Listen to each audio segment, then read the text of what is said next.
I present to you Calamelios Zephyros. Here you will find a number of testing facilities, as well as the observation hub of Poiton Oikos. Right then.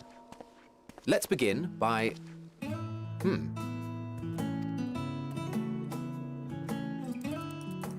Well, well, an Arrhaeus. How delightful.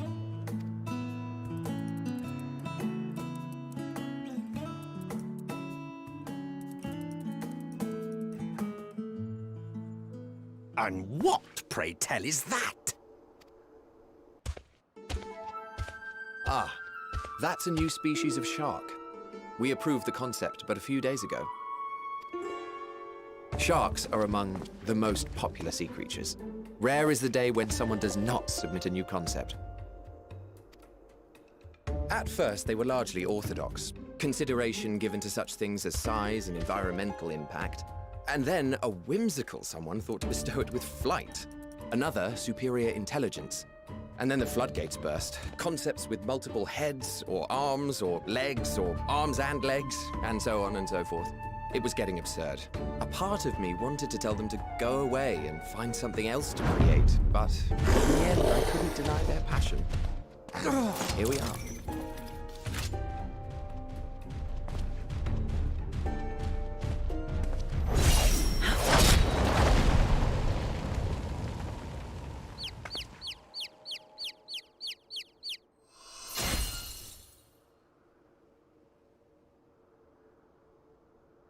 That was too close.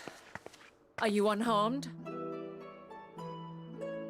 Well now, if it isn't a pair of familiar faces. Vanar, that we should meet you here.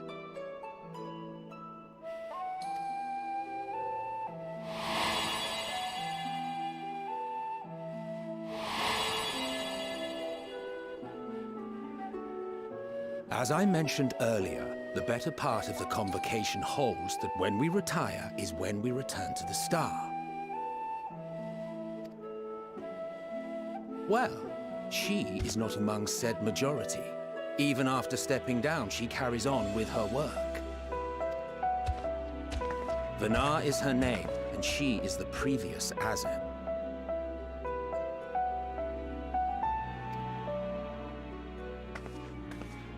It has been a while, Hythlodaeus. You look well. Less so, Emmet Selk. I dare say the lines upon your brow have both deepened and doubled in number. A shame for one so young. You must make an effort to frown less often.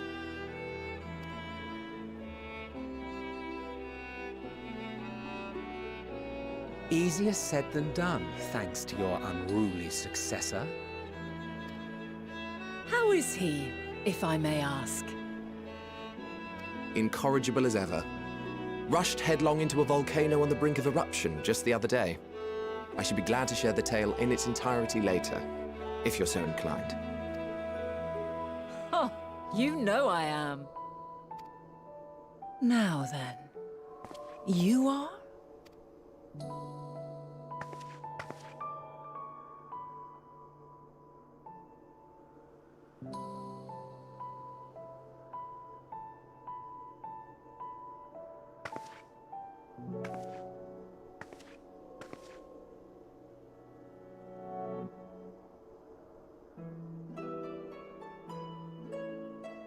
I say, have you perchance come from the future?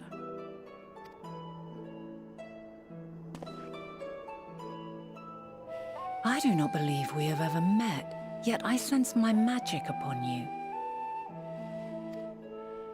Therefore, if I wove the enchantment, I could only have done so at a later point in time.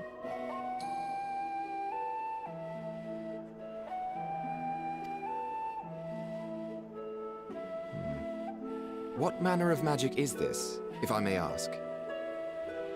A traveler's ward, of course. It prevents the corruption of one's ether.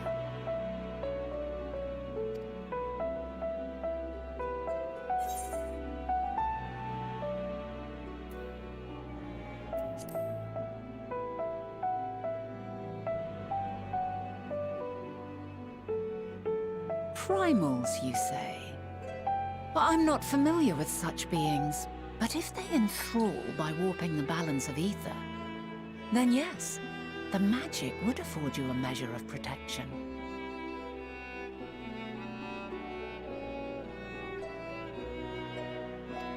I gather from your question that you are not ignorant to its presence. Hold on. From the future? That's absurd.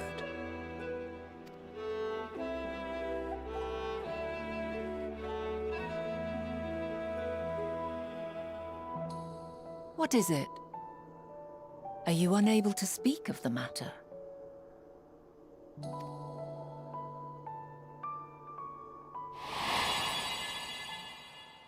The reality to which you must return exists as a result of the final days.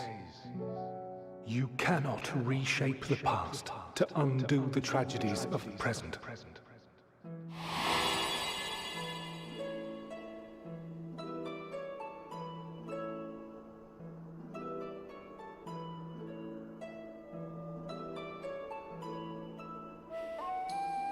So, your actions here will not change your history, but they may yet affect the course of ours. How very exciting! I'm quite fond of delving into the unknown, and there's naught more unknown than the future. Until a moment finally arrives, we cannot know for certain what will come to pass, regardless of our supposed foreknowledge, so you needn't worry for us.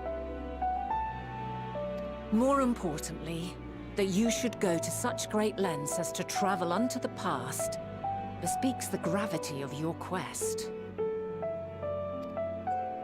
Will you not reveal it to us? Mayhap we can be of aid to your cause.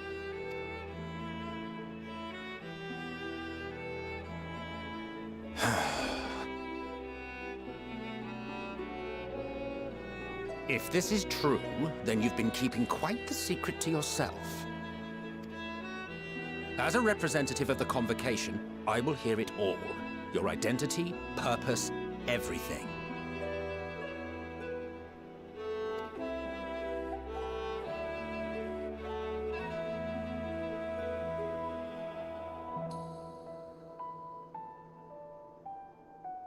Why don't we move to a place more conducive to calm conversation? I've been working here for some days now at an old friend's behest.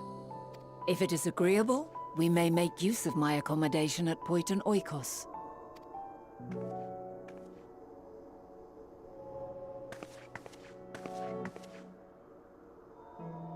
We were meant to meet. I am certain of it. Else I wouldn't have marked you so clearly, and sent you unto myself in the past. It's precisely the sort of mischief I would get up to, and quite inspired, if I do say so myself.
wonderful aroma. I feel more relaxed already. Would that I had sweetmeats to offer, but I travel light out of habit. There's plenty of hot water though, so please have as much tea as you like. Now then, will you tell us your tale?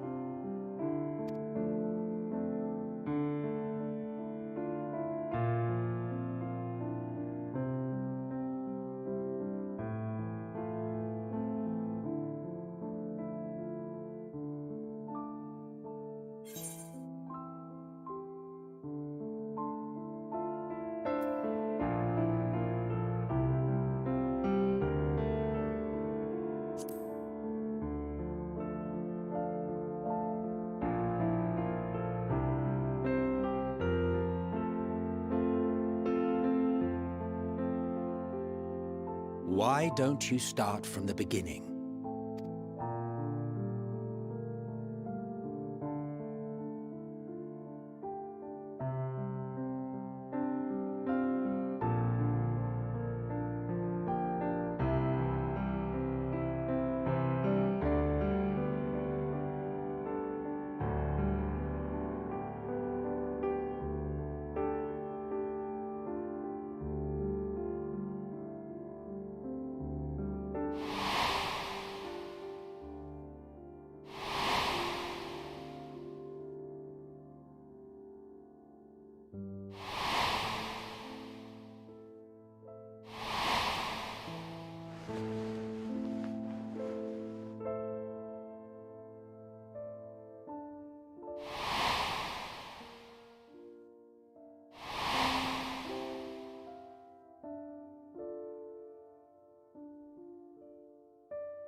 Preposterous. Utterly preposterous. While not the words I would have chosen, I too have my doubts. Much of it borders on the incredulous. What of you, Vanar?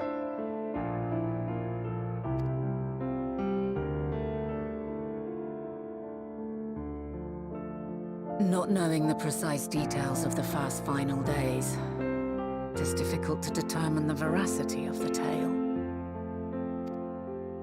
Supposing it is all true, I must ask myself why I would do what I did.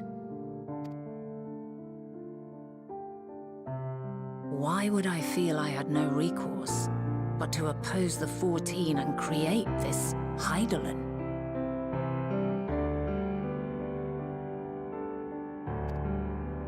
Circumstances change, of course, but it would not have been an easy decision regardless.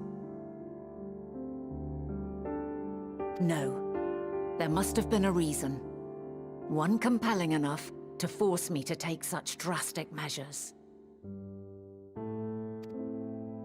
Then there is the Elpis flower, which I said would serve as a guide. That it's of import to your mission is plain. But your presence here leads me to believe that this place also holds significance. But what could it be? What are we meant to accomplish? Might it not be simply thus? In the future whence he came, the final days could not be averted.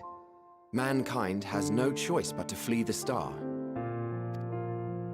By alerting us to that eventuality, perhaps you wish to pave the way for other futures. Theoretically speaking, it is a possibility. Yet if that were my primary objective, I see no reason to guide our friend to Elpis specifically. The capital and Amarot, or even my own home would be more logical destinations.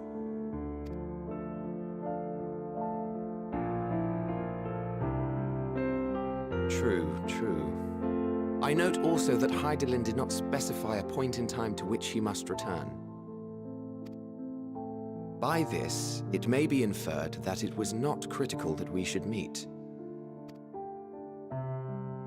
Alternately, she had reason to believe that our paths would converge, coincidental though it may seem. This is quite a puzzle, and we do not have all the pieces. Hardly any. But we do have one immutable fact. If the final days are indeed as described, they will bring death to all that I hold dear. Yet despite being afforded long years of preparation, the only provisions I could make were for flight. Nay, my first and foremost endeavor would be to find a way to forestall the coming doom. Given that even the 14 failed, mayhap you deemed it impossible. Nothing is impossible. This I have always believed. And if Hydaelyn is indeed me, she would believe the same.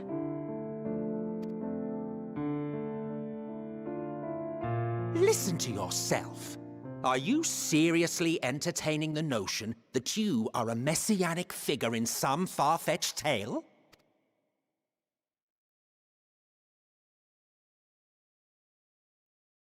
Well, I will not. I refuse to accept that our world could be undone by some unforeseen calamity. I also take offense to my portrayal as a megalomaniacal madman. To sacrifice oneself for the star is a noble act, and I would hold those who gave themselves to this zodiac in the highest esteem. Yet, you claim I recreated Amarot and populated it with phantoms of our people? A bizarre indulgence that would be insulting to their memory. Worse still, I even invited you there. Literally invited my own downfall. Why would I do something so idiotic and inexplicable?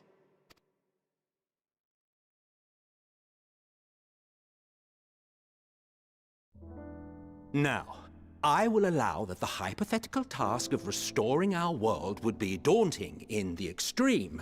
The thought of having to bear such a burden for 1,000 lives horrifies me. But I would never forsake my duty. I would never forsake my brethren.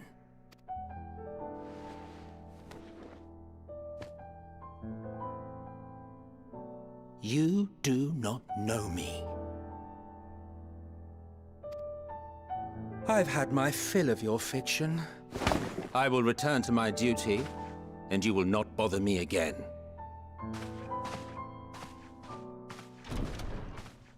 Emmett Selk! Wait!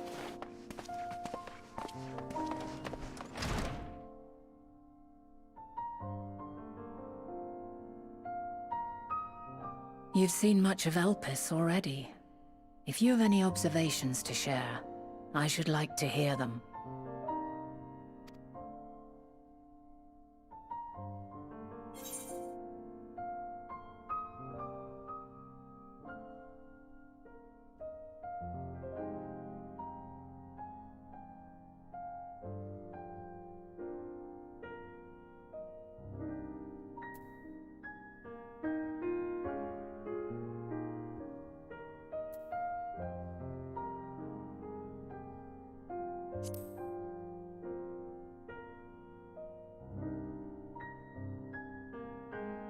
Ah yes, the energy distinct from ether. Though not my field, I have a basic understanding of Dynamis.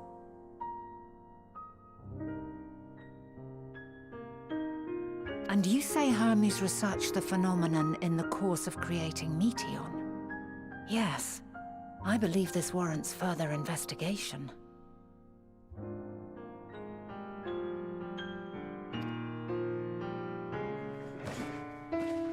With that settled, 'tis time for action. missing pieces of the puzzle are here, I'm certain of it. And when you find them, the picture my future self has painted will be complete, and you will have your answer. And suffice it to say, I will aid you in your quest.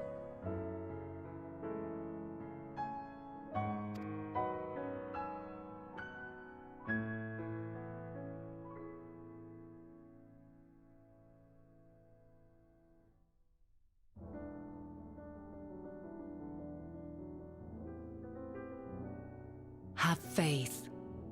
If Emmet Selk is the man Azum described to me, we've not seen the last of him.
A delightful breeze and a breathtaking view.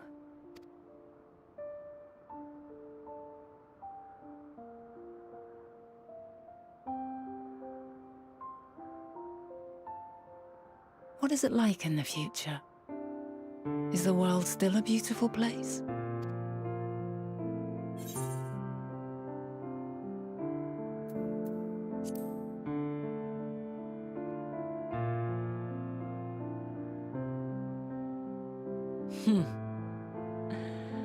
I swear I could hear the glimmer in your eyes and the adoration in your voice. While we wait, will you not tell me about your adventures? Well, not the portentous events which led you here, but the simple delights all your own. By learning about the future world, I may gain insight into future me's plans. But more than that, I have an interest simply as a fellow traveller. Short of going somewhere oneself, there's naught more stirring than hearing another's account.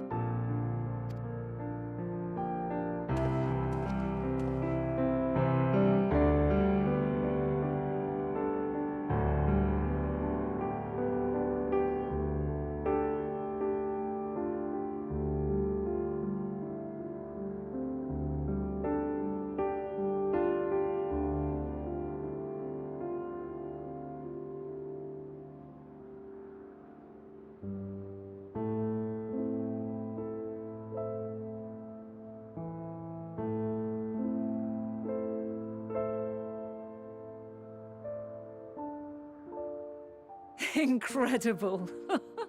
Would that I could have been there to see it.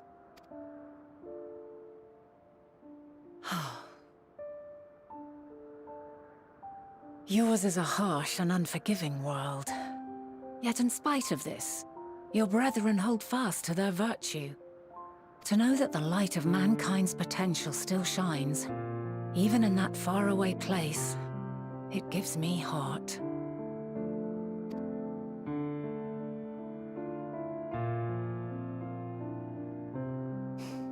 Thank you for regaling me with your tales. I will treasure every word.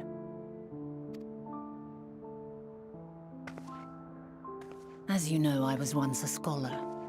And among other things, I sought to understand the workings of the world. What exactly is ether? How formed the laws of nature? Whence sprung mankind? Riddles and mysteries beyond counting. Over the years, I have managed to find answers to some few of them. Yet rather than attain a sense of mastery, the more I understood, the more I came to hold the world and its miracles in awe. We too are miracles, each and every one of us, born of the warm breath of life that traverses the heavens, swirling through eternity. When I fully grasped the improbability of our existence, nothing felt impossible anymore. If it could be imagined, it could be done.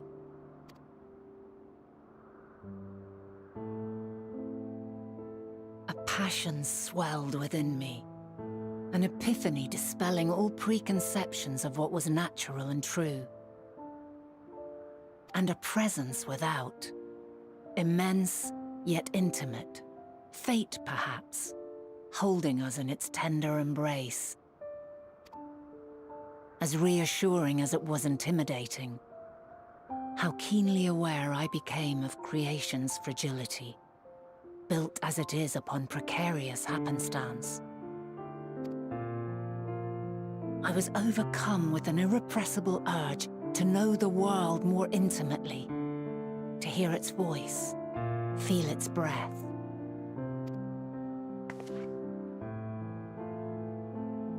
I ventured forth on a journey that very day, so very long ago now. Freed from presumption and prejudice, I saw the world through a newborn's eyes. Everything fresh and new, and so beautiful. Lands that stretched on forever. Skies one could drown in. The heartbeat of nature, silent yet strong. And amidst it all a people, beacons of light and life. Laughter that warmed my heart like naught else before. They are my meaning, and my purpose, my love. And so long as they need help, I cannot return to the star. Perhaps my future self is still waiting for it. The moment she can let go and walk unto the end. Safe in the knowledge that man will find his own way.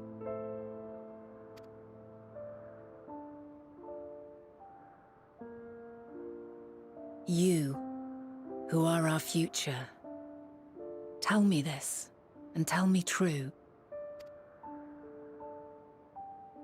Has your journey been good? Has it been worthwhile?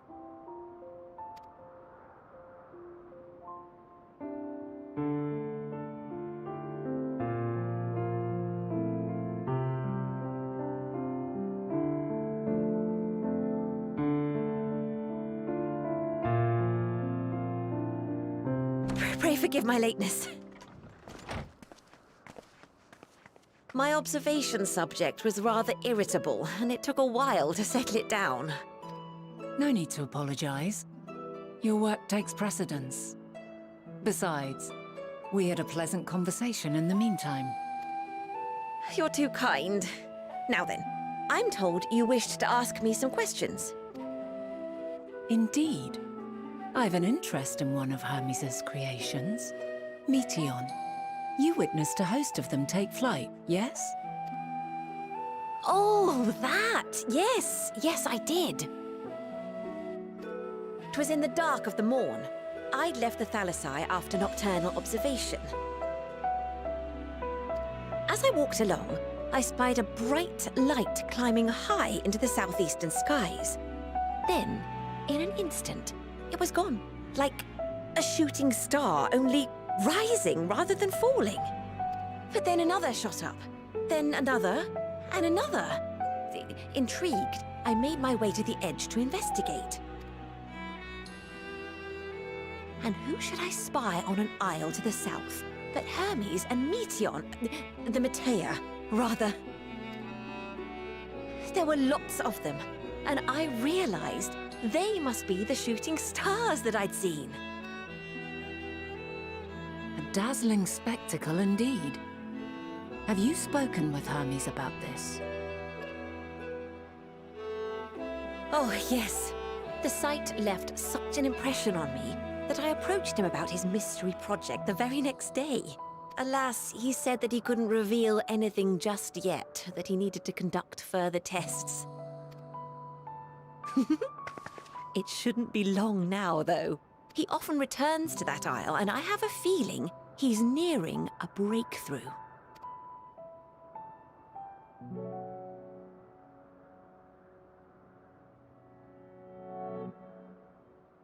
Splendid. We are likewise eager for the details. Well, that is all we wish to ask. Thank you for taking the time to indulge our curiosity. You're very welcome. It's always a pleasure to speak with other inquisitive souls. Oh, and will you be descending now? If so, I shall link the doors for you. Please.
Let neither side hold back.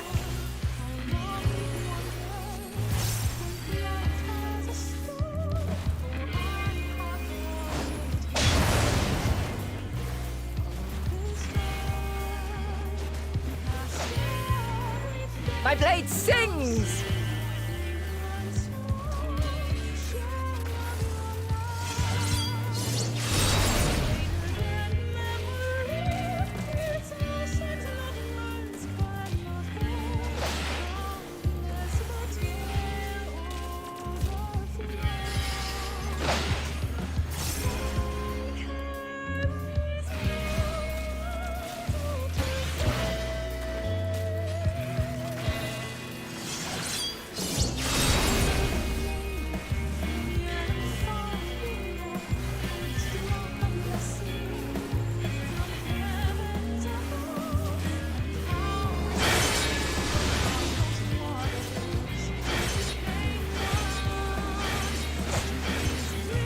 My blade sings!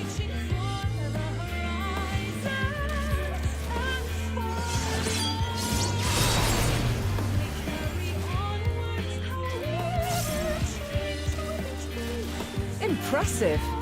I shall have to try something different.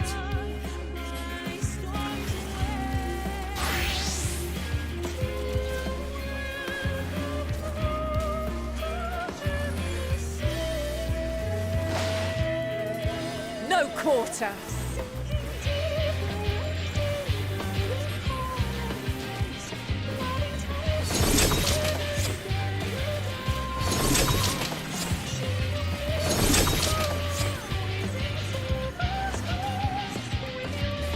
Have a taste.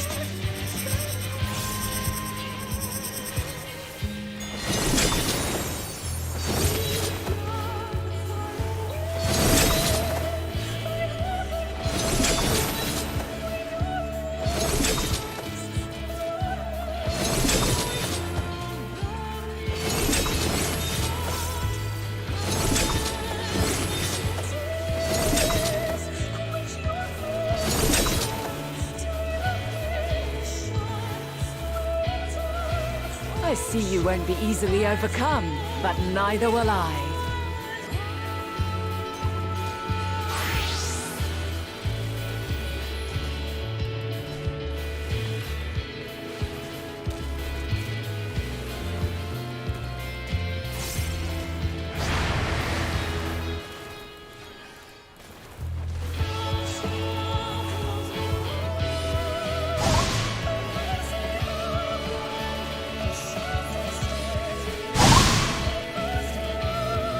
Yourself.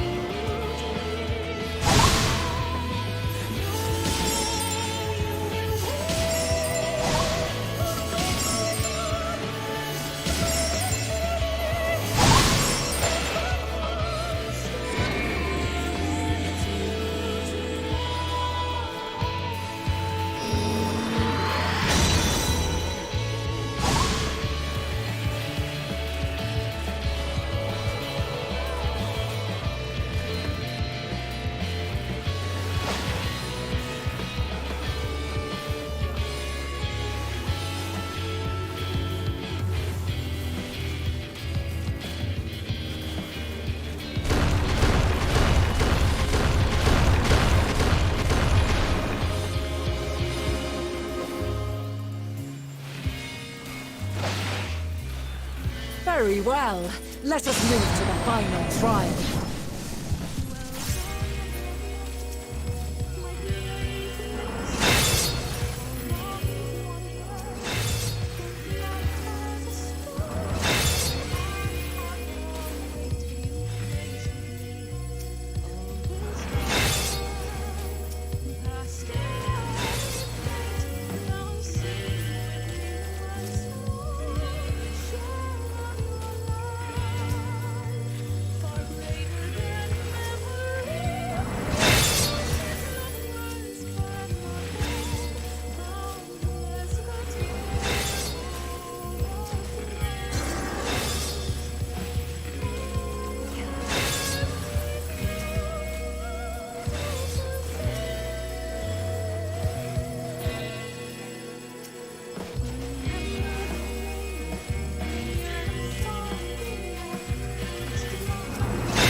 Break your chains, shed your burdens, and show me your strength of will!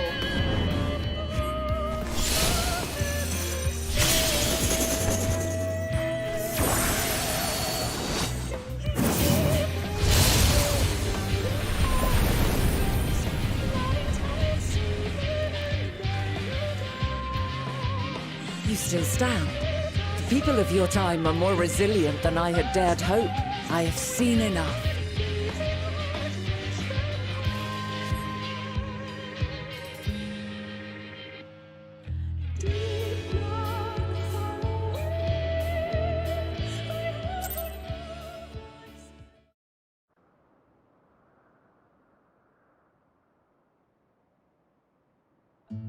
Twas my intent to finish it, but clearly I underestimated you.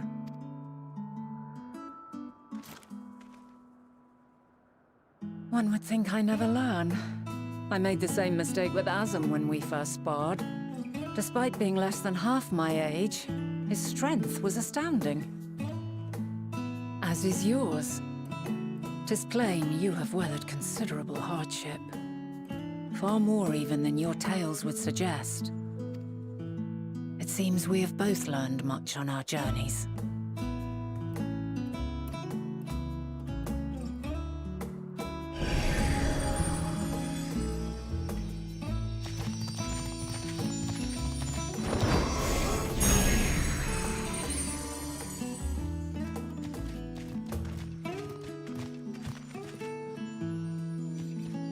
Well now, I dare say he has warmed to you.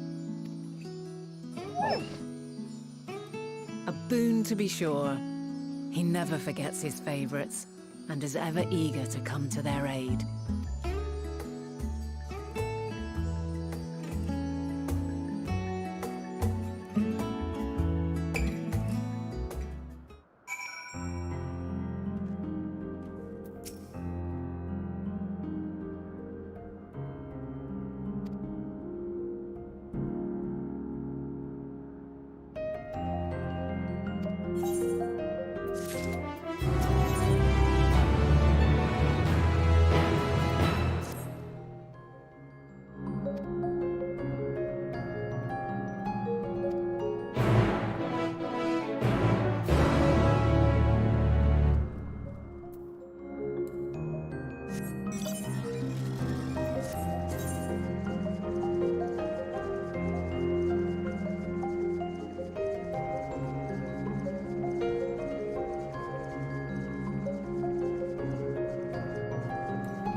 Quite a small place, lacking even the most basic equipment.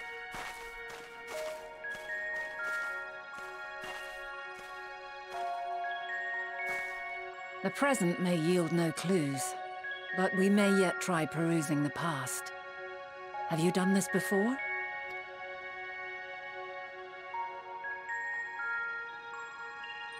So you cannot control the power freely. Worry not. I shall assist you.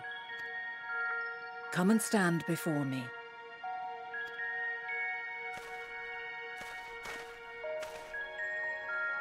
There are two ways to see the past. The first entails peering through the walls of the soul in the moment a subject is recalling a memory. The second requires no subject, and is instead a process of piecing together an event from ripples left in the ambient ether. As memories are etched upon the ether of the soul, so too are they etched upon the ether of the world. In this way can history be preserved. Such memories are given to fading, however, and can prove challenging to visit. But come, let us try. Close your eyes.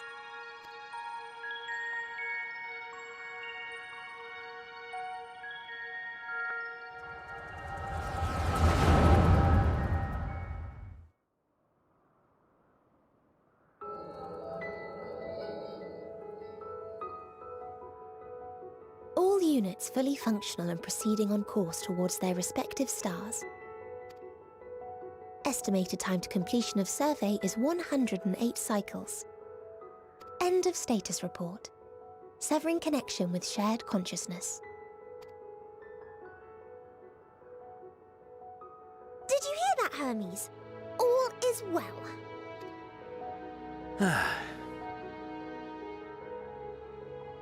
Yes. Good tidings at long last. Every step of the way, I've been reminded how little we understand creation. How the universe defies imagination. But soon we won't need to speculate. We'll know the answers. What others live for. Indeed. And we'll owe it all to you and your sisters. I wonder what answers we will get. Whatever intelligent beings that exist out there are bound to be vastly different from us. Diverse in form and culture.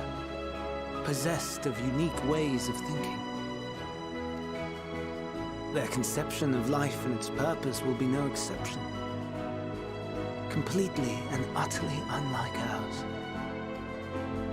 Utterly unlike... how? I have no idea. Yet whatever answers we receive, I will not dismiss them out of hand. No, I will think earnestly on them all. And I will share them with our people, that together we may contemplate our own existence. Perhaps then our star will become a better place. Not only for man, but for all life.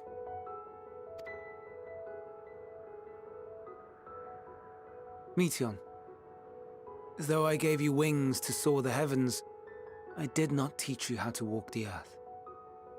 So loath was I to bind another living being. In the course of your long journey, you will learn from those you meet, learn to walk and run and so much more. And when you return, older and wiser, we will have a celebration to mark your homecoming and coming of age both. Will there be apples? Covered in syrup? And how are you supposed to eat them? Rather than food, perhaps...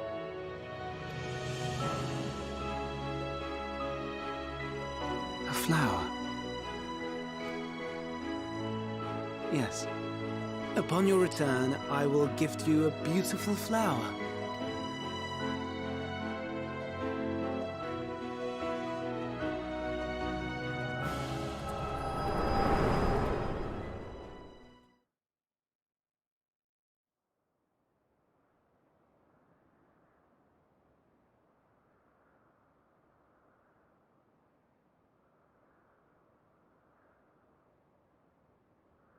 So, what is your opinion?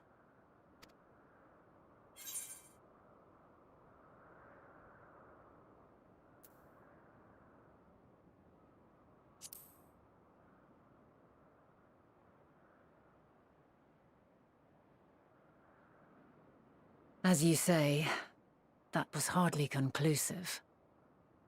Yet based on what we witnessed, I find it difficult to believe that they would deliberately seek to end all life.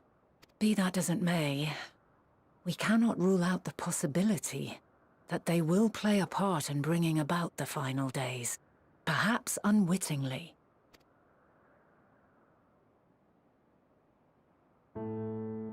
In light of this, I propose that we reveal your tale to Hermes himself.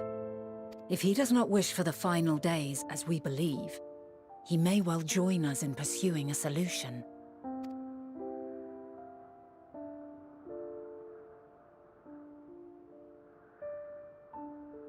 Then it is settled.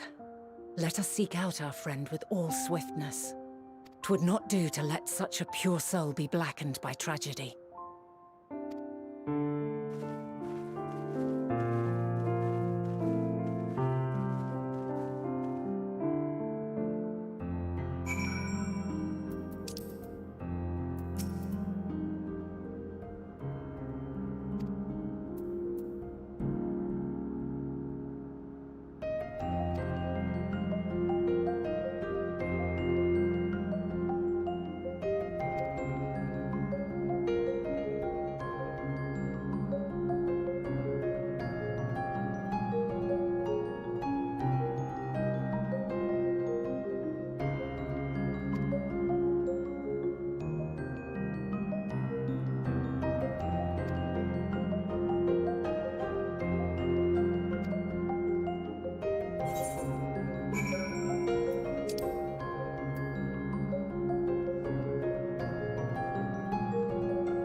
My apologies for keeping you waiting. I understand there is a matter you wish to discuss. Aye. A matter of the utmost gravity. If one can suspend disbelief. Go on then. Tell him what you told us. Who you are and why you came.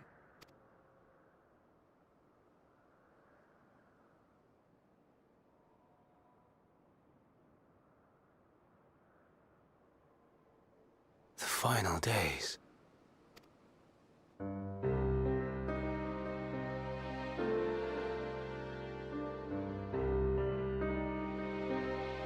The phenomena observed during these star-encompassing calamities is likely the product of a dynamis reaction, and none is more versed in the applications of this energy than you, Hermes.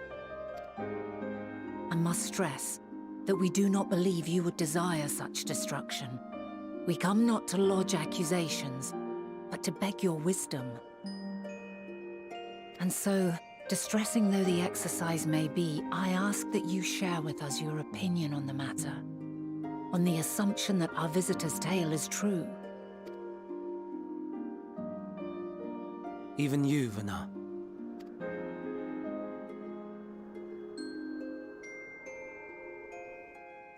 As you say, the phenomena observed in the two calamities may both be attributed to dynamis. Of note is the difference in its effect. In the first final days, it warped creation magics. In the second, it warped the people themselves. The key variable, I suspect, is the etheric density of the men of each age. As you know, ether, in essence, negates dynamis.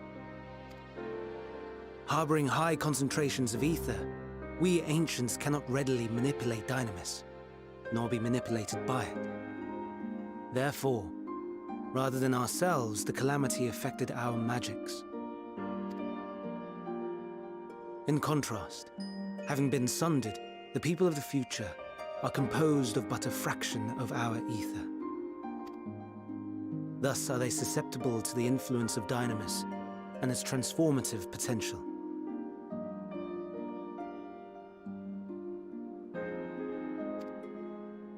But that would explain only the mechanism, not the cause.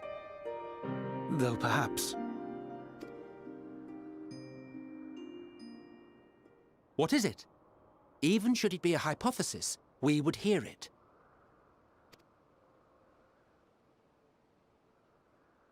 Dynamis is an energy put in motion by feelings. Feelings for which there must first exist a source.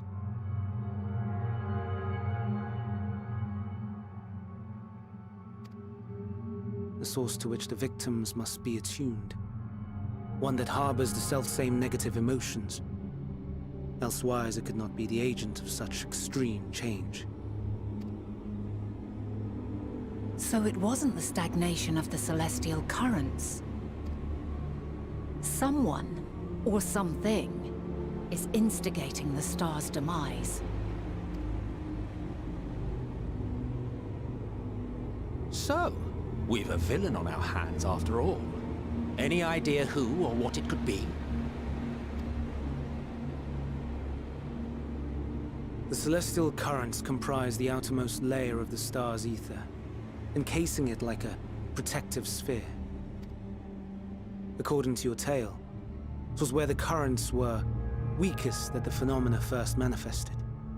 If the inciting factor came from without Aetheris, then its effects would first be seen in those locations.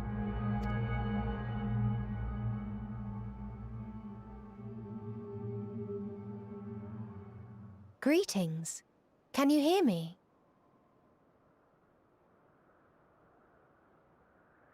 Do not be alarmed. I mean you no harm. I wish only to hear your words, share your feelings, know your thoughts. May we please be friends? Meteon. What is it? executing scheduled task, suspending individual self and connecting to shared consciousness. Connection established. Commencing status report.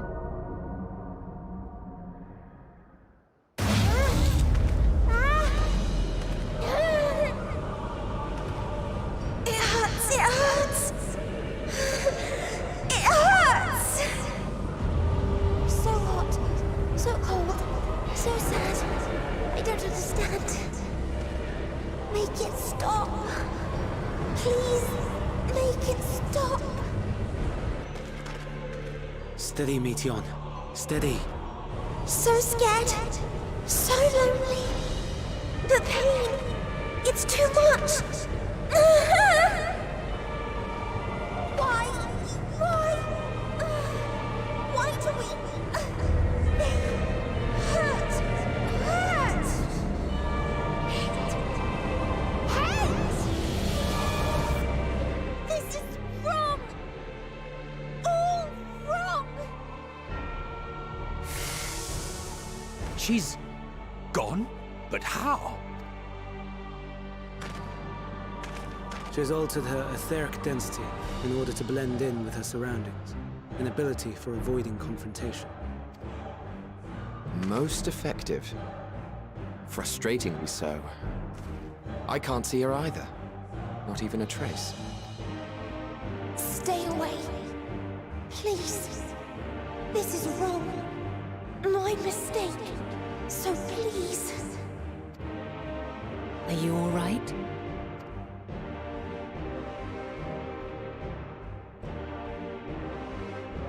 In your mind? No. We only heard her speak the instant before she vanished.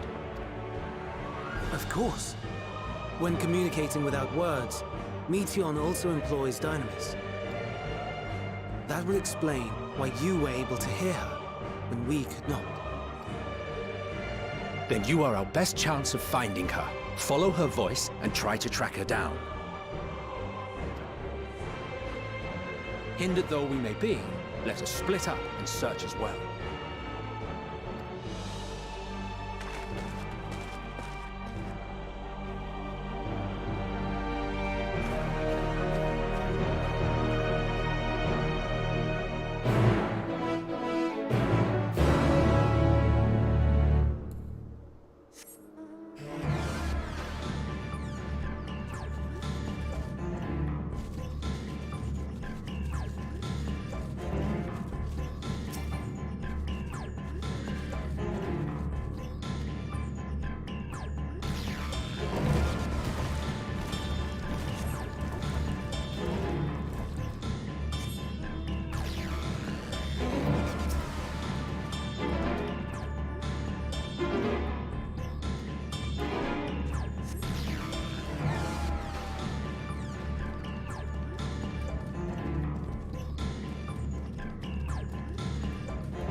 Give chase. We shall herd her into the shelter.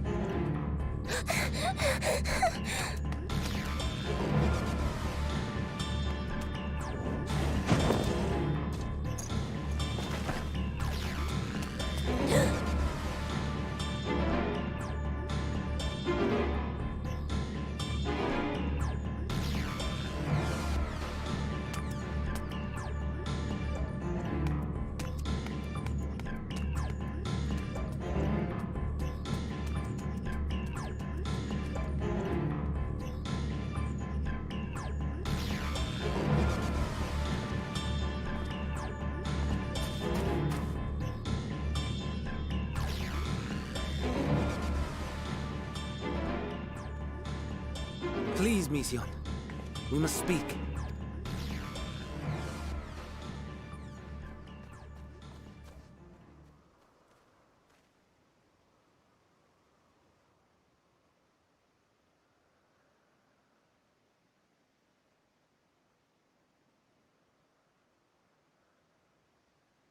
I'm sorry, Hermes.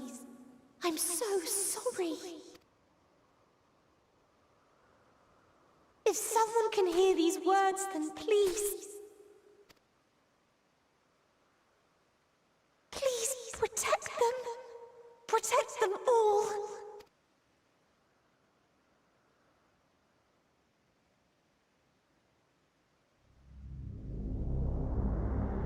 Individual self-suspended. Connection with shared consciousness stable. Our survey is complete. We shall now report our findings.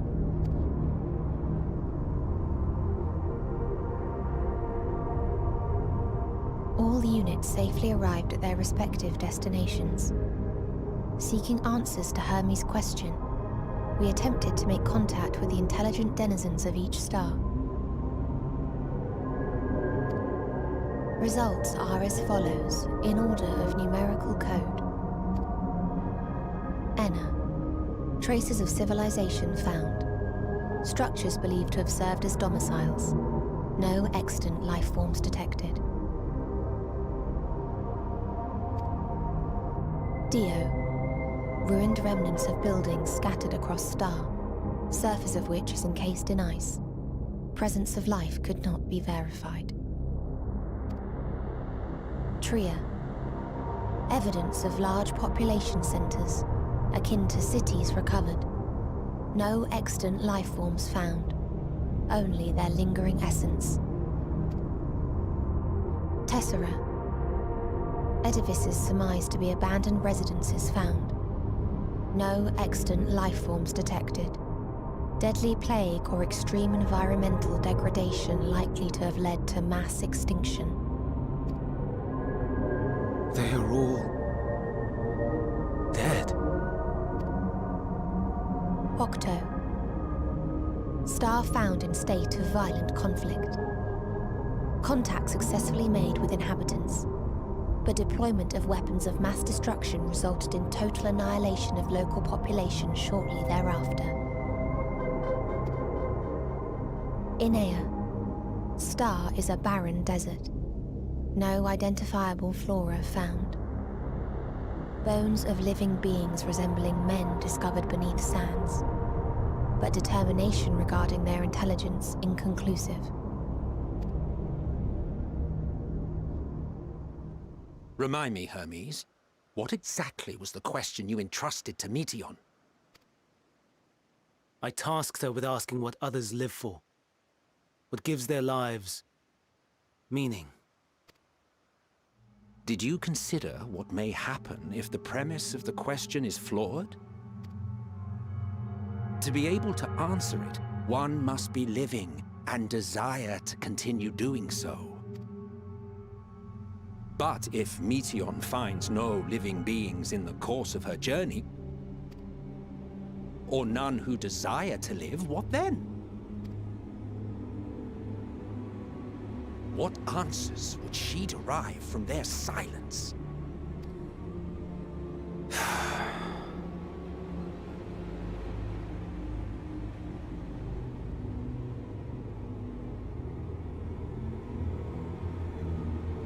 Meteon, enough! Suspend your mission, and return hither at once. Decapente. Local civilization once flourished under auspices of higher power. Said power later laid waste to civilization in fit of rage. Upon revealing this to me, entity elected to self-terminate in lieu of providing answer to question. No other intelligent life forms found. Turning a deaf ear, are we? We are taking Meteon back to Amarot. As I understand, we will need her if we are to bring back all of her sisters. Yes.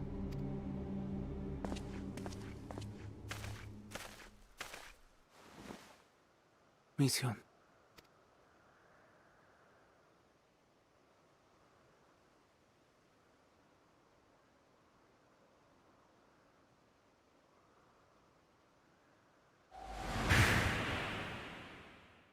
It isn't right, is it?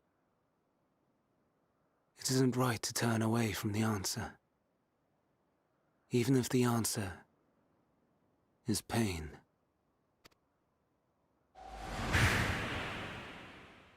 Even if we aberrations must scream ourselves hoarse to be heard.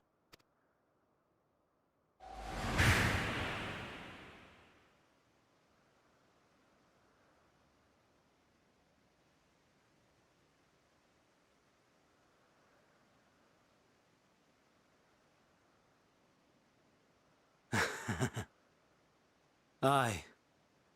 Whatever answers we find, I will not dismiss them out of hand. These words I said to you, and I will hold myself to them.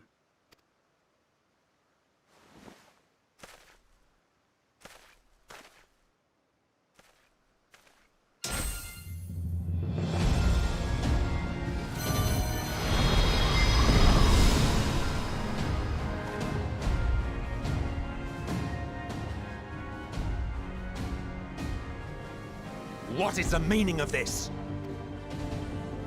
You cannot take Meteon, not until she has finished her report. All else must wait.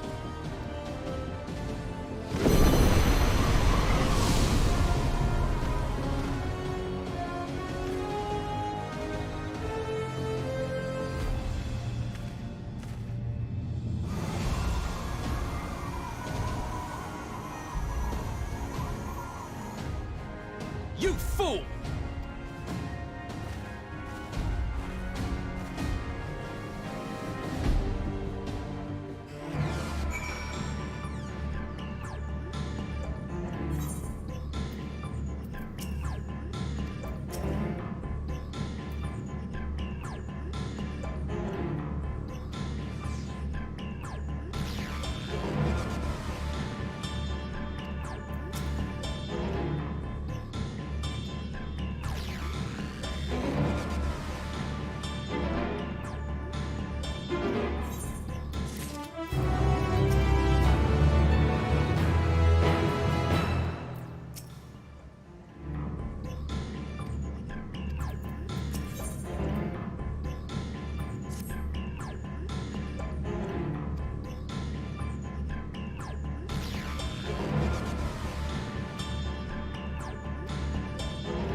you take Meteon? Not yet!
I must hear their answers before they're expunged from existence.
So, it comes to this.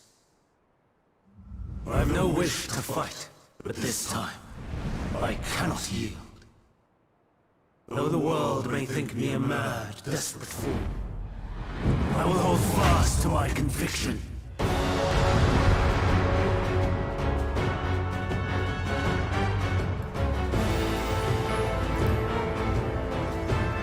I will have the time and tranquility I require. Gust and gale, gather to me!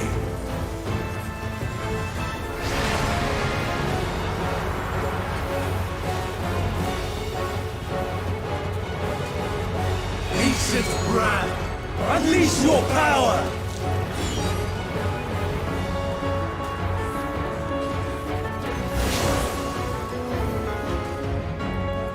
Dancing winds, pierce my foe!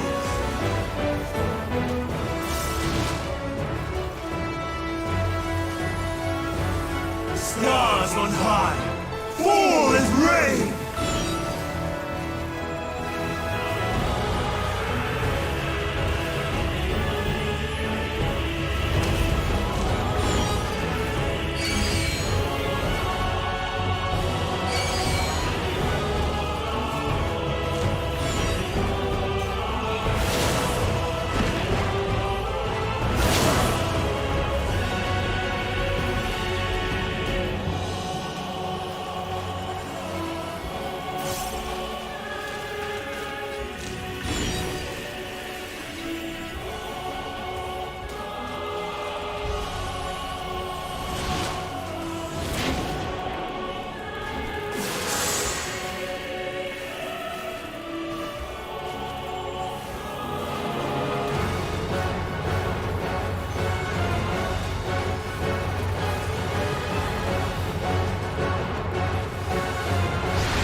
Surge is one!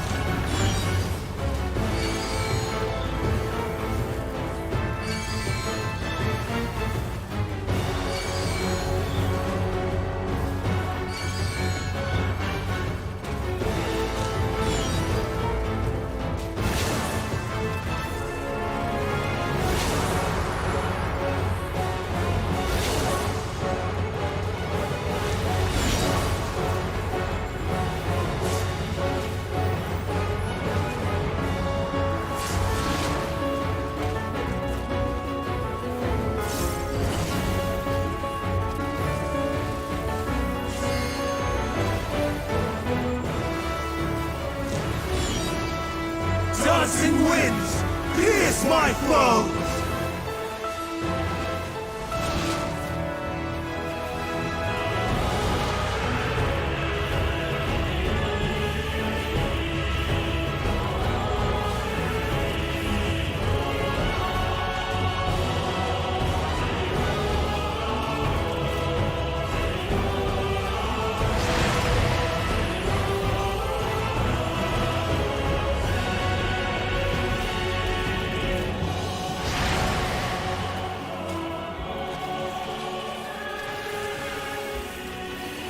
Stars on high, fall as rain!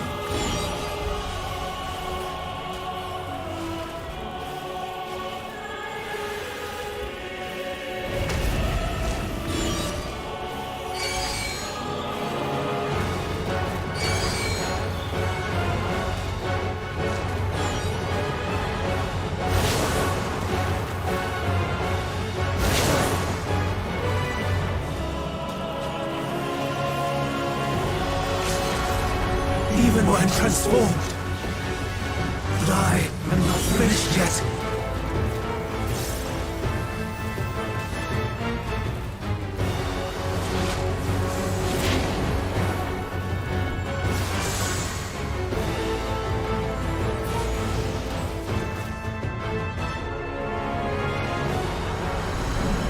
No!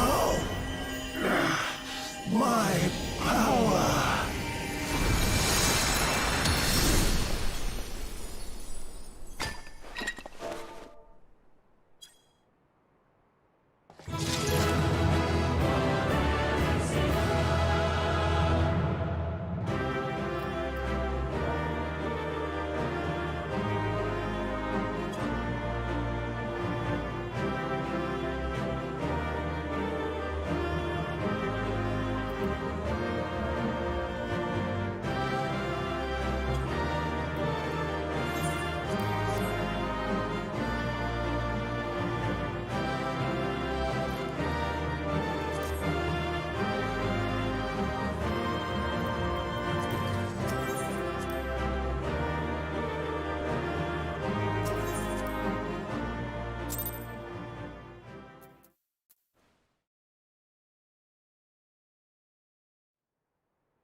It's over, Hermes.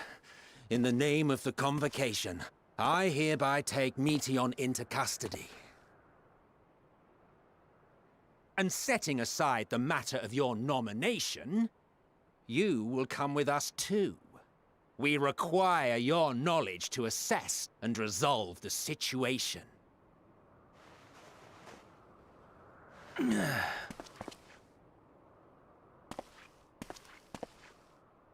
Meteion, I am so sorry. Would that I could have listened to your report in full. Reflected upon its meaning and conveyed it to others, that they might reconsider their chosen course. But I have failed, and that wish will never be realized. However, ere our fates become the province of others, I bid you tell me just one thing. Was there happiness in those distant stars? Was there a reason for living?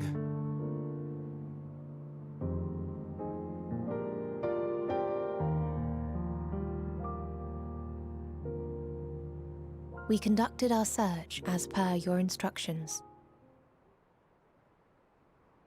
We scoured historical records, communed with the spirits of the deceased, heard the final testaments of the dying, welcomed their shadowed hearts into our own. One race had striven to create a world bereft of animosity. They renounced relationships to avoid interpersonal strife, and in so doing brought about societal collapse. One race had renounced war and devoted itself to the enrichment of its people. They were conquered. Though they destroyed the enemy in reprisal, they could not regain their former glory. One race had concluded that finite time was the root of all woes. Aspiring to shatter its shackles, they went in search of infinity. They discovered nothing is infinite, and that neither time or death can be cheated. Disillusioned, they gave up on the future and themselves. One race had discarded all things that gave rise to sorrow, hoping to have only joy. They found joy lost its savor in the absence of sorrow, and lost their will to live. Though worlds apart, these peoples shared a belief. The belief that they had tried their best. That they had tried to fulfill their potential with every step and success. In the course of which, they learned the truth. That they would never be free of fear and sorrow, anger and despair, of loneliness, so long as they yet lived. Even now their souls cry out for oblivion. And to this song of anguish, I lend my voice. We lend our voice.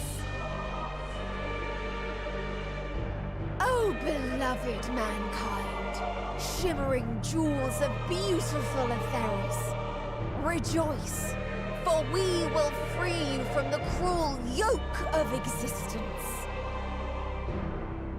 There is no need to struggle in vain, for in nihility awaits salvation. You will know peace and serenity, and it will be beautiful. We will make our nest at the edge of the universe. And there, in the dark of dead worlds, hoard sorrow and suffering. There we will sing, our chorus ever louder and ever clearer, that our song may reach even this ether-shrouded star. Such is the answer we have found in the stars. Such is the gift we now offer to Aetheris.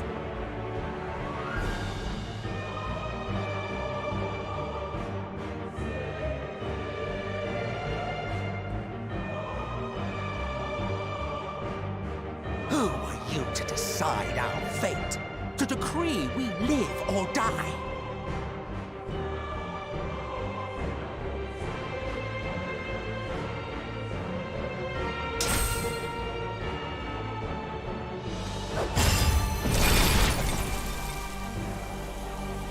Have you lost your mind? You heard what she said. She means to destroy us all, yet you'd still take her side? In the name of the star, we have discarded those creations that we deemed flawed.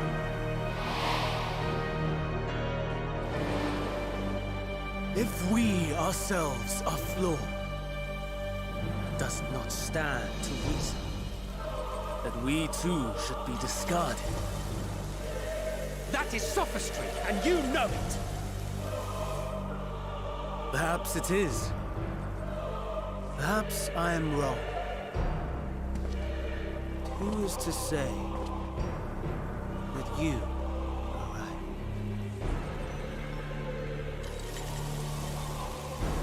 Let us settle this with a determination. In my authority as Chief Overseer of Elpis, I will make a judgment on man's fitness to exist. If he can learn to value all life and retain his will to live, even should his end be justified, he will surely find a way to avert his demise. If not, he will perish from the start. As with all determinations, provisions must be made to ensure fairness. Kairos! Awaken!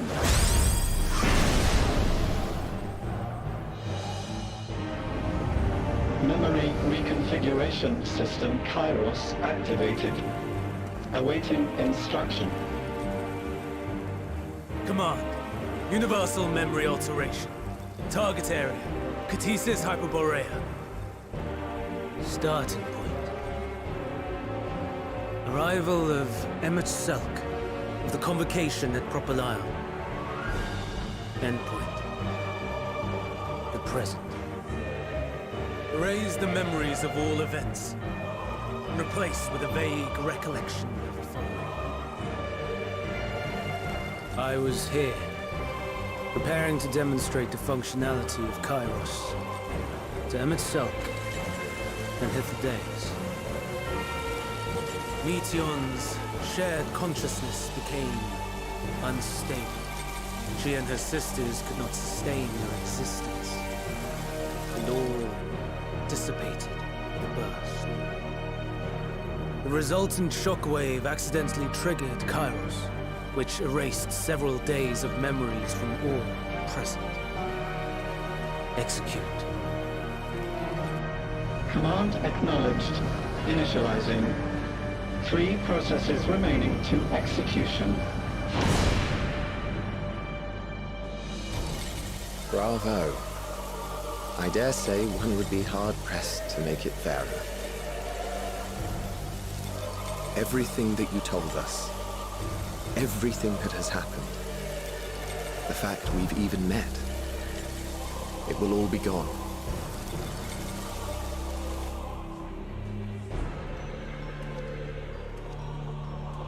Go, Meteon. To the edge of the universe. where none can reach you. Hermes, won't you come with me? If you were to shed your flesh, I should be able to carry you.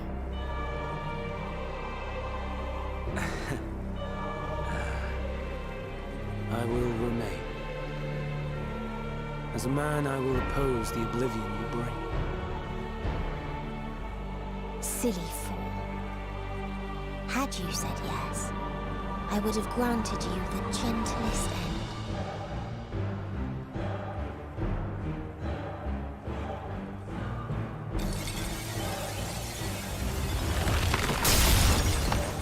This ends here!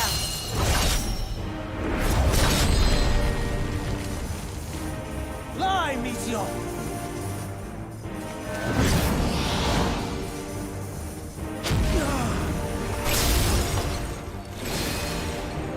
That is far enough, Hermes! Argos, to me!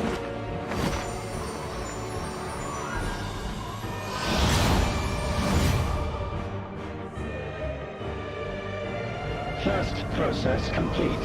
2 remaining to execution of memory reconfiguration. As if we needed more pressure. No matter what, you cannot forget what happened today. For it is the key to saving your future. Your world. This fight is our fight. What comes after, our problem to contend with. Not yours. No.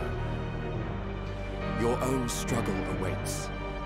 And no one else can take your place. You must flee this place with your memories intact. And I will see that you do. Now then, where is it?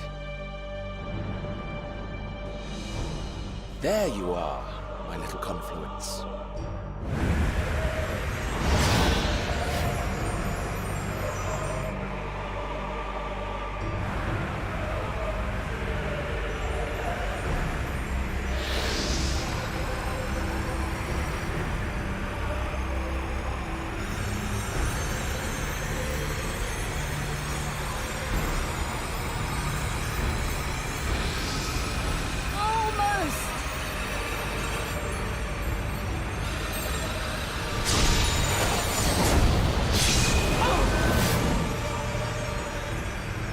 Very well, then.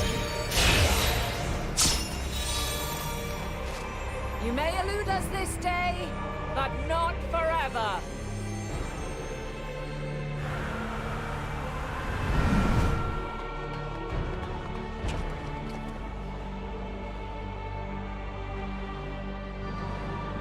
Meteon's gotten away. Second process complete. 1 remaining to execution. Ugh. No time for brooding. Listen well. Beyond lies a spatial confluence that connects the interior sections of this building. I will destroy the confluence and force open a way outside. When I do, you must jump through.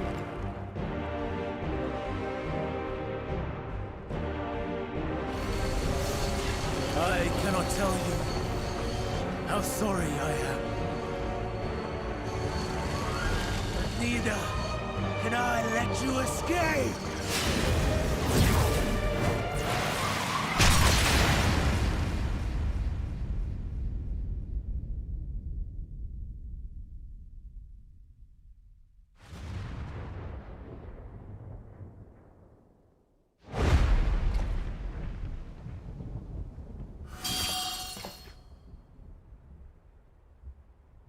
Too brave by half.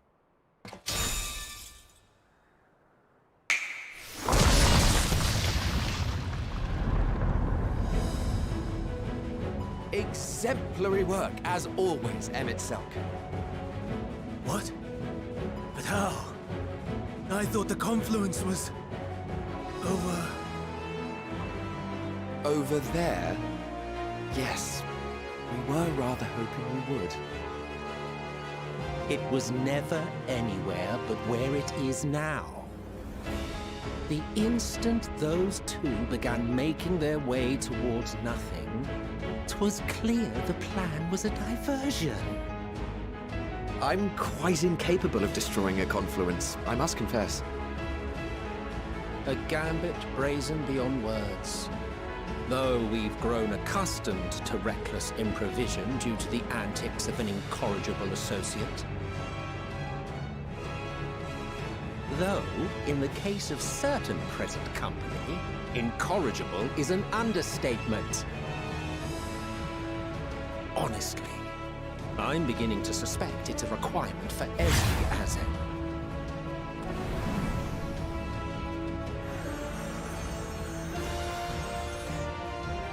There's no time! Quickly! Even now, I do not believe your tale. I would not suffer us to walk such a wretched path. Still, if it must be said, do not squander it, the legacy I leave you.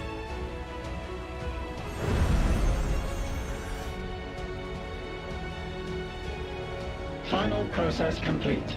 Executing universal memory alteration.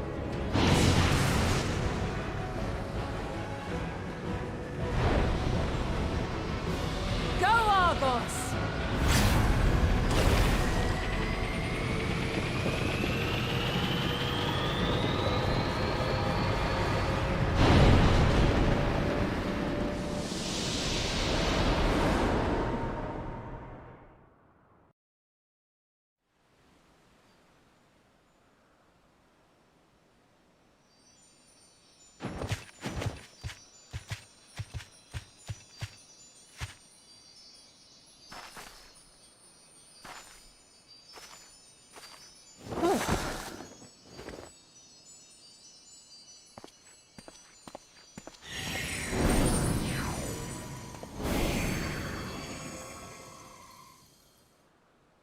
I'm fine.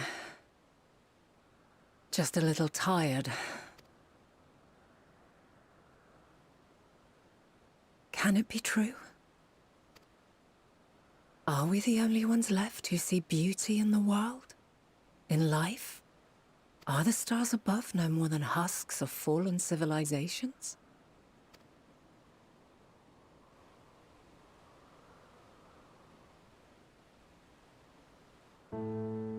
And yet, I feel her. Though she is unimaginably distant, I feel Meteion's presence, and the place where to we must go. Ere she made good her escape, I placed an enchantment upon her, one which allows us to follow her trail. She has already left the outermost bounds of Aetheris, and continues on her way. Given the vastness of the universe, it will still be no easy feat to track her down. But thanks to Emet-Selch and his Ladeus, all is not lost. We remember.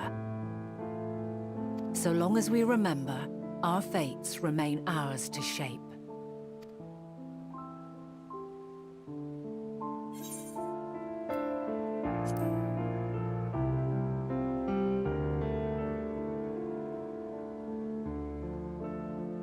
I'd like to know too. Let us ascertain the situation at Cutisis Hyperborea, where they should still be.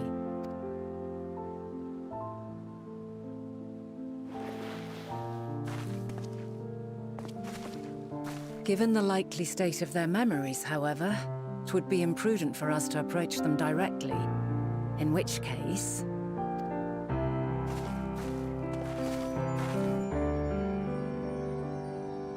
I am sorry, my friend.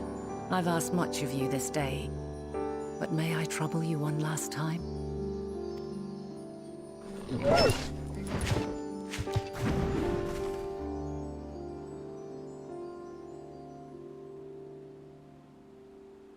Argos will investigate in our stead. We will share in his consciousness and see and hear as if we were with him.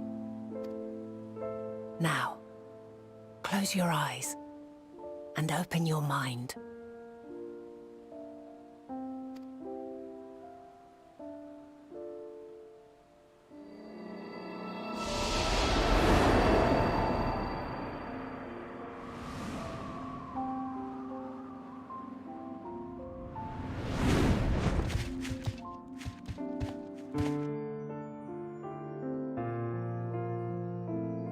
Thank goodness you are unharmed. Unharmed?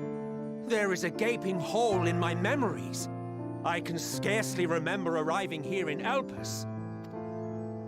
Forgive me. I was preparing to demonstrate the functionality of Kairos to our guests. But Meteion, her shared consciousness became unstable. And she... So, that's what prompted the state of alert. And when you went to investigate, you were caught in Kairos's accidental operation. So it would seem. It's all a blur to me. Such an unfortunate accident. Oh, and what of Vinar and your other companion? You went inside together, as I recall. We did? If Vinar was with us, I have no recollection of it. But that there is her familiar, is it not? The fellow seems happy enough, so I think it's safe to assume his mistress is well.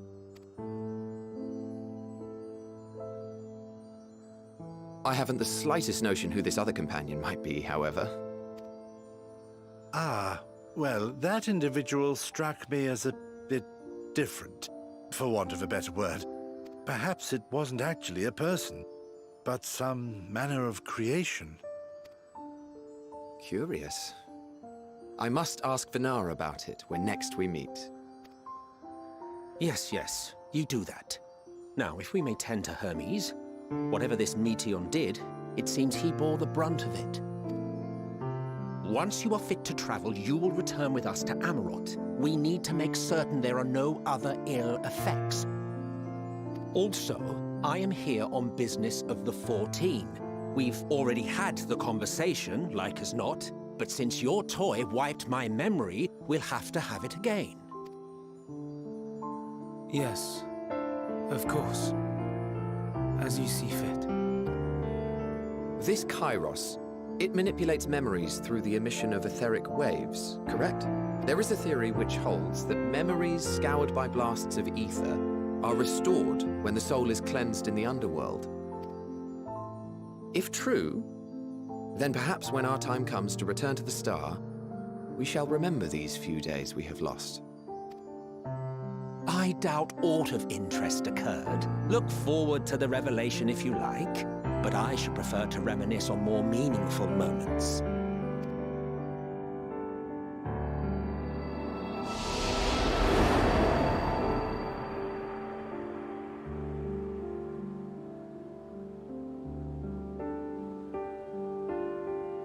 Let us rest, if only for a while. After all, you and I... oh, we still have a long, long way to go.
So, it is within. The portal that brought you hither, and will take you home.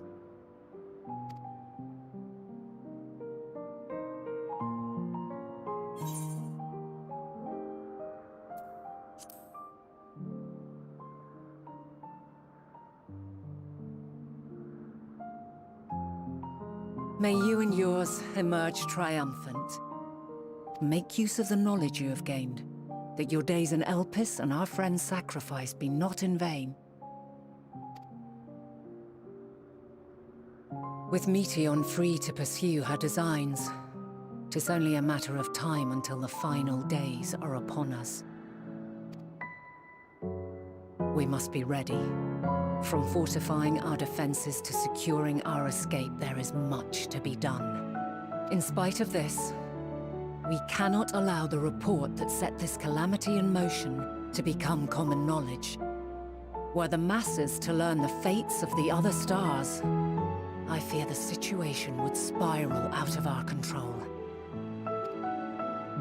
I must carefully consider who can be trusted and bring them into the fold. Ordinarily, I wouldn't hesitate to call upon the 14.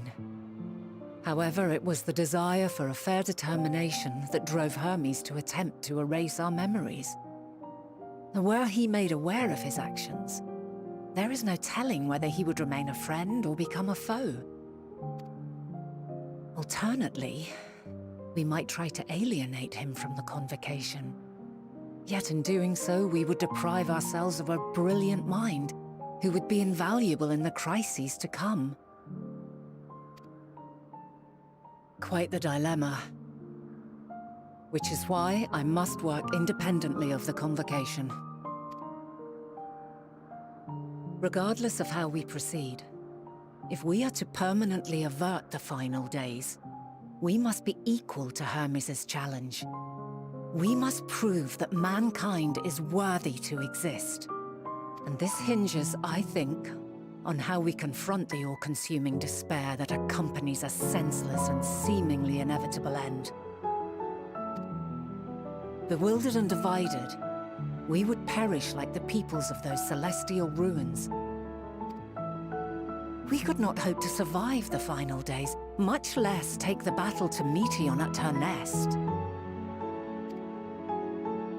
We must find a way to defeat despair, to unite and prepare as many as possible for the struggle ahead.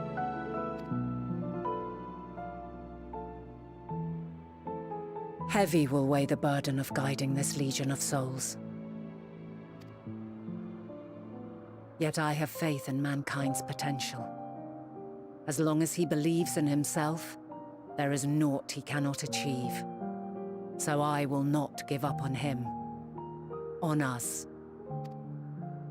You may find your world to be very different, or perhaps the erasure of our friend's memories has sown the seeds of a conjunction between us.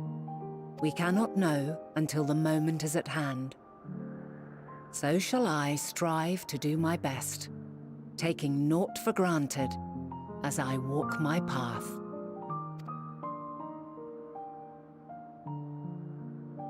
And I pray you walk with me to the end.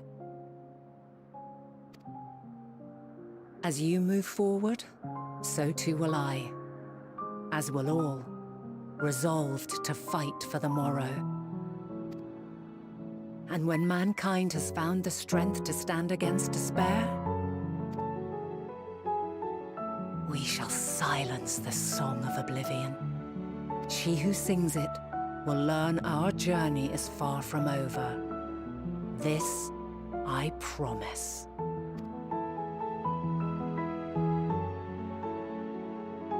Fare you well, my light of the future, till we meet again.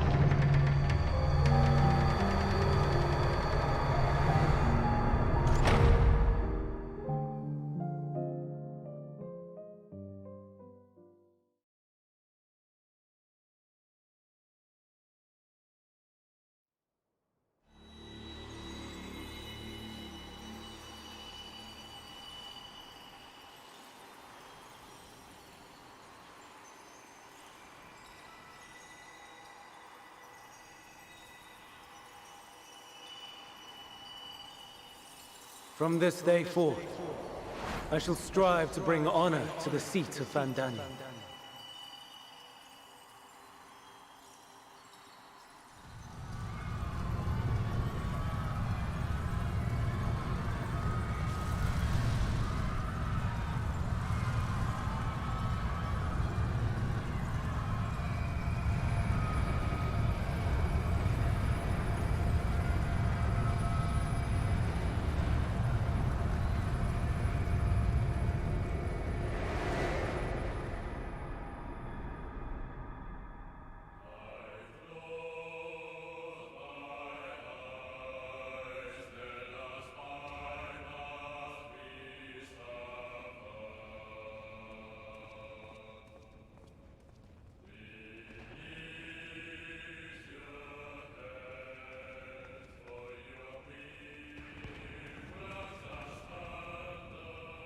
Even now, I remember standing there, locked in a moment where the sky is aflame.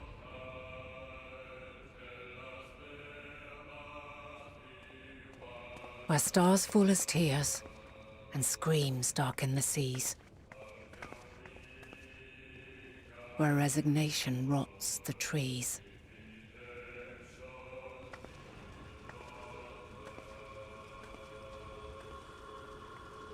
Where terror twists magics into abominations. Such is the lament of they who have gone before. The song of they who tried and failed to create a better world. The song of the end.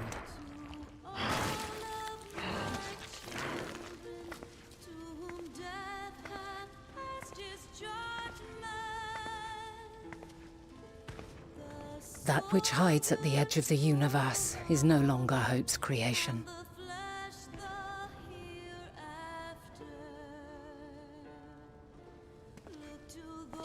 It is hopelessness incarnate.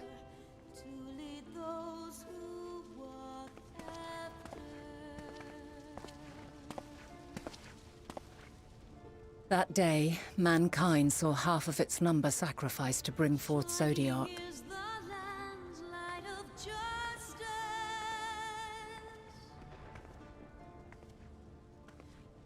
And covering the star in a shroud of ether, we forestalled the final days.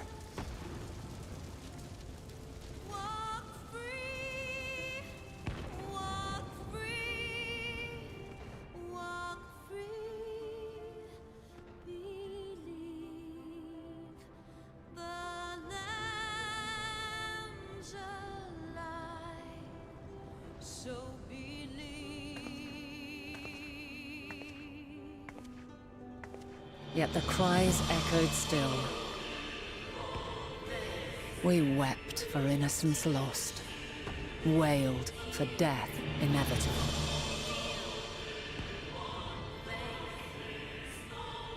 A reality too terrible to bear. And for too many who sought comfort in gilded memories of joyful days and tranquil nights.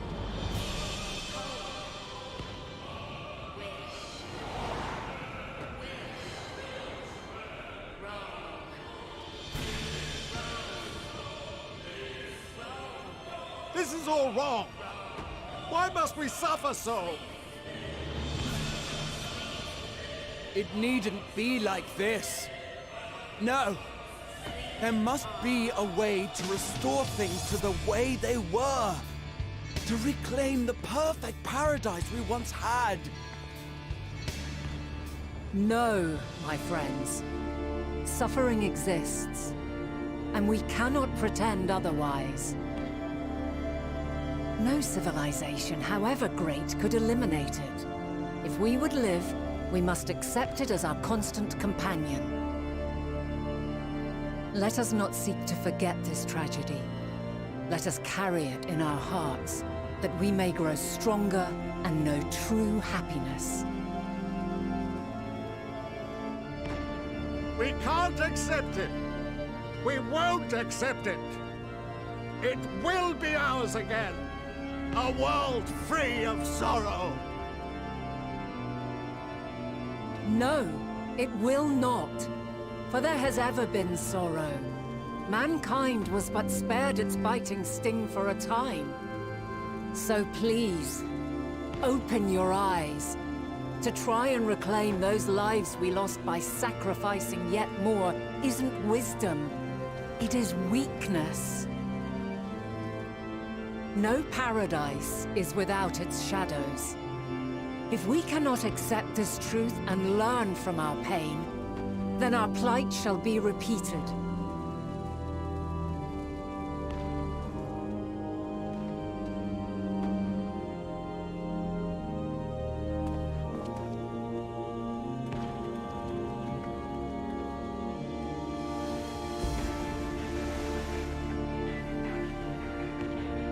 O mighty Zodiac! God, born of our boundless faith, we bid you, hear our prayer. Accept this offering of lives, and deliver unto us the lives we once had. Deliver unto us the days of old, the days when the star was a font of love, and we knew naught but bliss.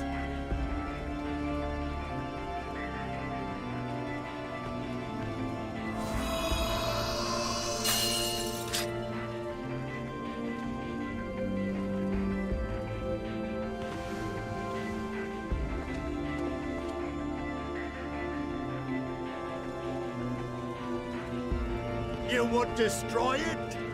Our beautiful world?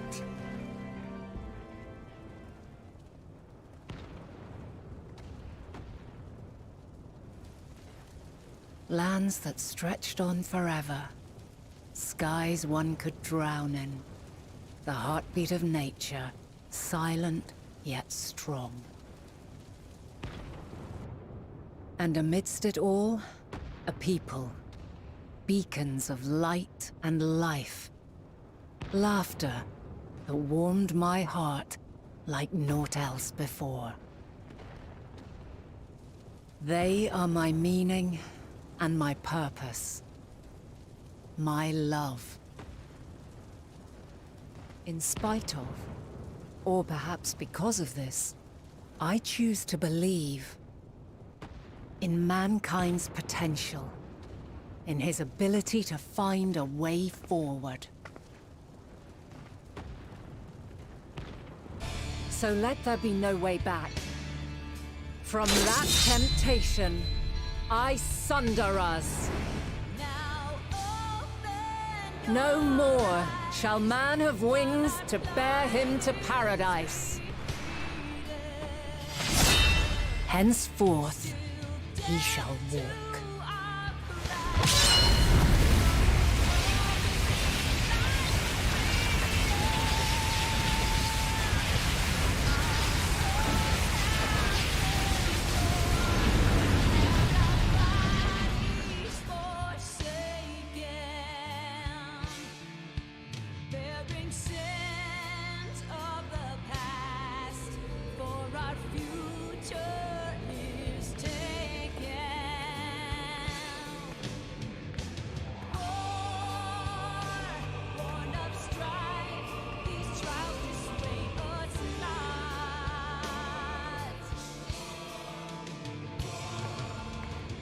All is excruciating pain. I breathe fire and torment.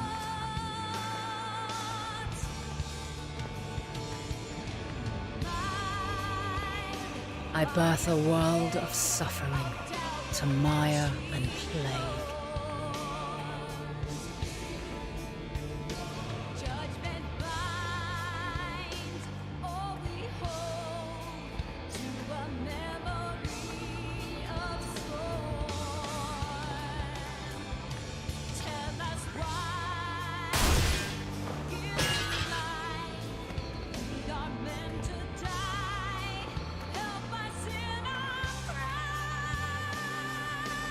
In one fleeting moment, lives come and go, ever moving towards the unknown. And in that fleeting moment, they cry for the answer to the question. Why, given life, are they meant to suffer, to die?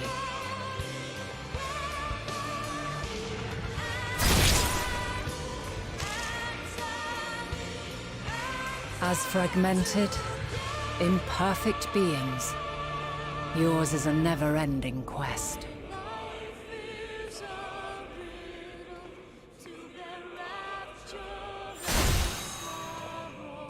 A quest to find your purpose, knowing your end is assured.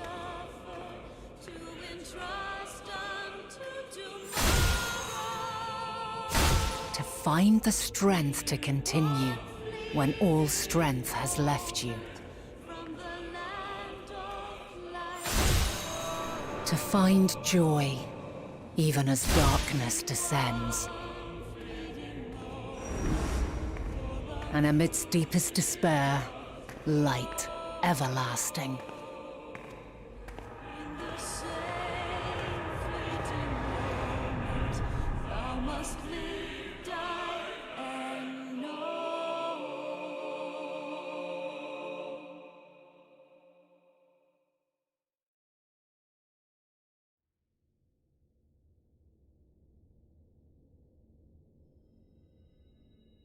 A conjunction has begun to form, an intertwining of your time and mine.